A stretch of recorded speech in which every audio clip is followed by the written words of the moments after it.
जी, मैं डॉक्टर डफाल।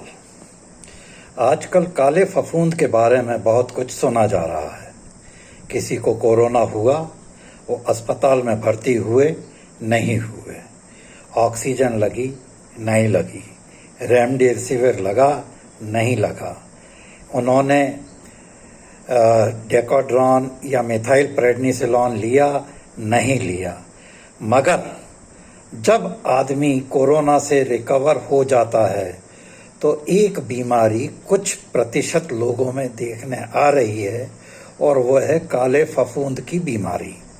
ये काला फफूंद पिछले साल क्यों नहीं था, इस साल क्यों था, इसके बारे में अपन थोड़ा सा ज्ञान प्राप्त करते हैं। काला फफूंद कहाँ कहाँ लगता है? आपके जूते आपने देखे होंगे बारिश में, आपने ब्रेड के टुकड़े देखे होंगे बारिश में, आपने अपना फ्रिज देखा होगा जो पिछले 6 महीने से बंद पड़ा हुआ है। उसको खोला तो रबर पर और दीवारों पर काले काले धब्बे पड़े हुए हैं। उसके बाद आप प्याज काटते हैं, प्याज में काले काले से धब्बे आते हैं। ये क्या चीज़ है? यही वह खतरनाक चीज़ है जिसको काला फफूंद या माइकोरमाइकोसिस या राइजोपस कहते हैं।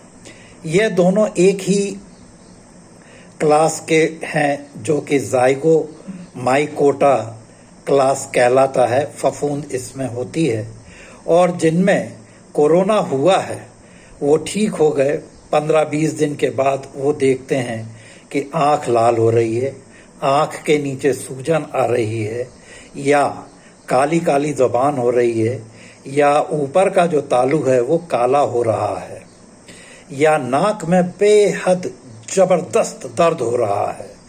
तो ये पोस्ट कोविड-19 की कॉम्प्लिकेशन है जो म्यूकरमाइकोसिस या राइजोपस से हो रही है।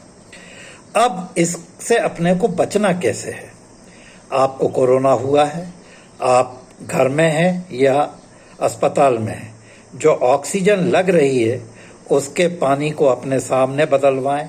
आप डॉक्टर से कहें कि वह पानी आरओ का हो, या उसमें फिटकरी घोलकर रखी जाए, जिससे कि ये काले फफूंद के जो स्पोर्स हैं वो वहीं पर एब्जॉर्ब हो जाएं इस फिटकरी के घोल में।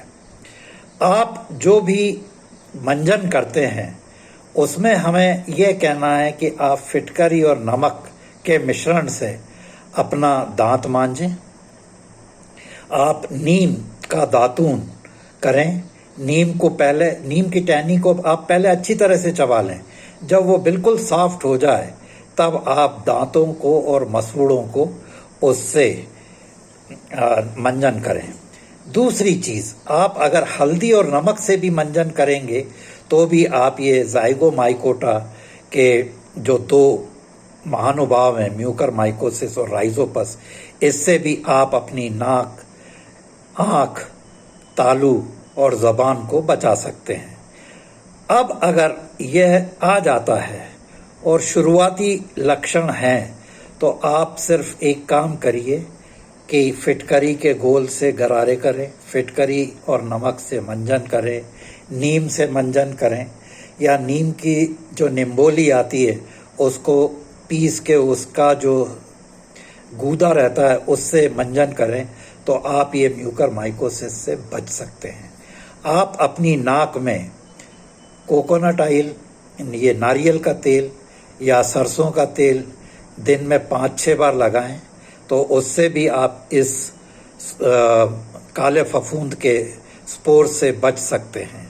आपको अपना इम्यूनिटी बढ़ाना है, रोग प्रतिरोधक क्षमता, तो उसके लिए आप हाई प्रोटीन डाइट लें, प्लस कुछ न्यूट्रिएंट्स आते हैं जैसे कि स्पाइरुलिना है, नोनी है, गैनोडर्मा है और फ्लैक्स ऑयल कैप्सूल है।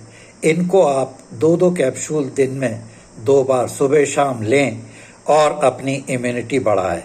अब अगर आपको कहीं पे भी काला सा हल्का सा धब्बा मिल रहा है तो आप उसको बीटाडीन सॉल्यूशन से 2-3 बार अच्छी तरह से धोएं उसके बाद आप उसको कैंडिड सॉल्यूशन उस पर लगाएं और आप देखेंगे कि दूसरे या तीसरे दिन ये कैंडिड सॉल्यूशन और ये जो सॉल्यूशन था अपना बीटाडीन का, इससे वह काला धब्बा गायब हो गया है। अब आपको क्या लेना है? आप खाना अपना पूरा अच्छी तरह से लें। कुछ बाज़ार में न्यूट्रिएंट्स आते हैं, जैसे काम्बायोटिक कैप्सूल है, टॉक्स क्लीन कैप्सूल है, नीम कैप्सूल है, एलोवेरा कैप्सूल है और करक्यूमिन कैप्सूल है। इनको खाने के पहले आप 2-2 कैप्सूल्स ये न्यूट्रिएंट्स की लें, सुबह और रात को। और एक आता है डिटॉक्स फूड पैच, उसको आप 5 दिन तक कंटिन्यूअस लगाएंगे तो आप ये देखेंगे कि ये काला फफूंद जो है मिट गया है और आपका जो जबड़ा कटने वाला था या नाक की हड्डी गलने वाली थी या आँख का जो स्ट्रक्चर था वो खराब हो रहा था या किन्हीं केसेस में आँख निकलने वाली थी, वह सब बच गया है। तो मेरा आप लोगों से यही निवेदन है कि आप नीम की दातून करें, फिटकरी और नमक से आप अच्छी तरह से अपने दांत को मांजें, हल्दी से और नमक से अपने दांत मांजें और फ्रिज की आप सफाई करें।